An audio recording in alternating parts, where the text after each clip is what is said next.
Hey, good evening. It's Thursday night, February 25th. Yeah, we're going to look at Psalm 35, the first opening three verses. And if you're discouraged tonight about some of the things that you're facing, some of the challenges that you're facing, I trust there'll be some encouragement here because there's a picture painted here of the power of God, the massive power of God that's available for us. And David's making an amazing claim here. Listen to what he says. Contend, Yahweh. He's using again this personal name of God, his friend, Yahweh. Contend, Yahweh, with those who are contending with me. Fight with those who fight against me. Take hold of my small shield and body shield and rise up as my help. Draw out the spear and close in to meet my pursuers. In other words, he's telling God, he's calling upon God to take on his enemies in close hand-to-hand combat. Now you think about that for a minute. That's amazing. The God of heaven and earth,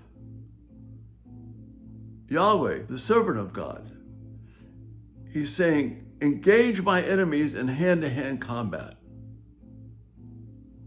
And then Yahweh, say to me, say to my soul, my inner being, I am your salvation.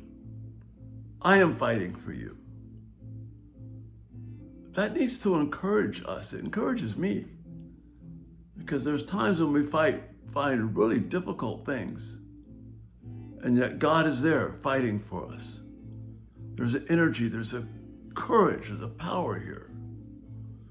And this theme isn't left alone simply to the Psalms in the Old Testament.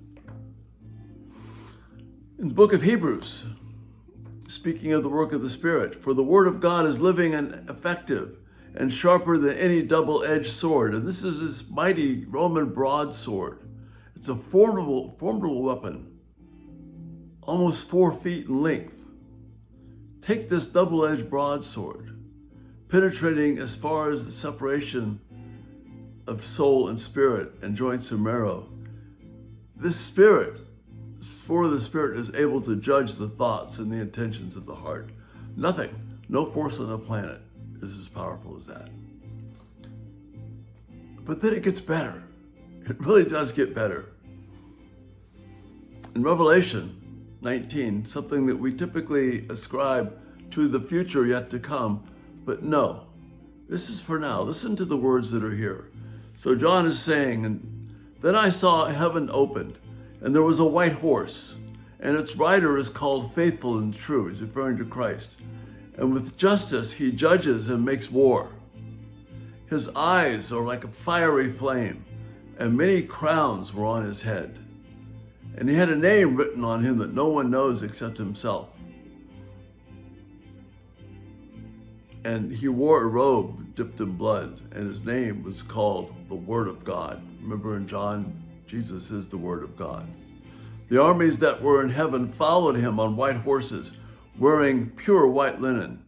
And then a sharp sword came from his mouth, so that he might strike the nations with it.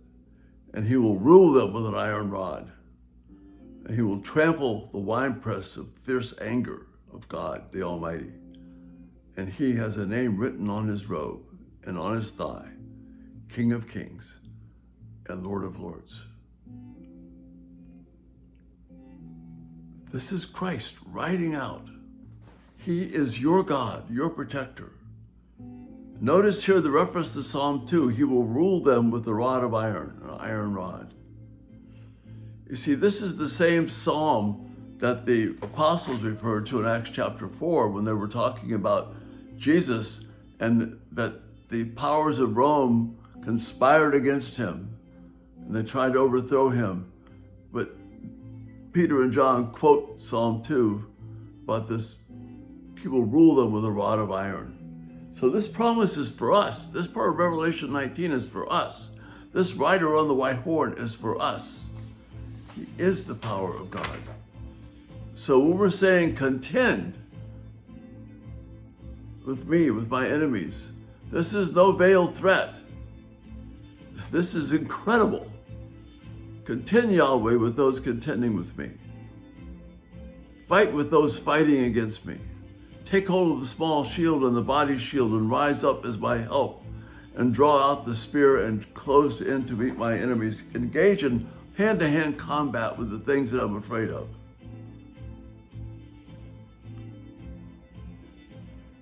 And assure me that you're my God, that you're fighting for me. This is a powerful song, powerful thought. God, your God, fights for you. He is the rider on the white horse. Right now, he is the rider on the white horse. And he has won the victory for us. And we can face our fears following that God, because he is a great and mighty God who contends for us. Call on him to contend for you this night, and he will not fail you. And that's the thought for this night. Lord bless you, and you have a great night. Bye-bye.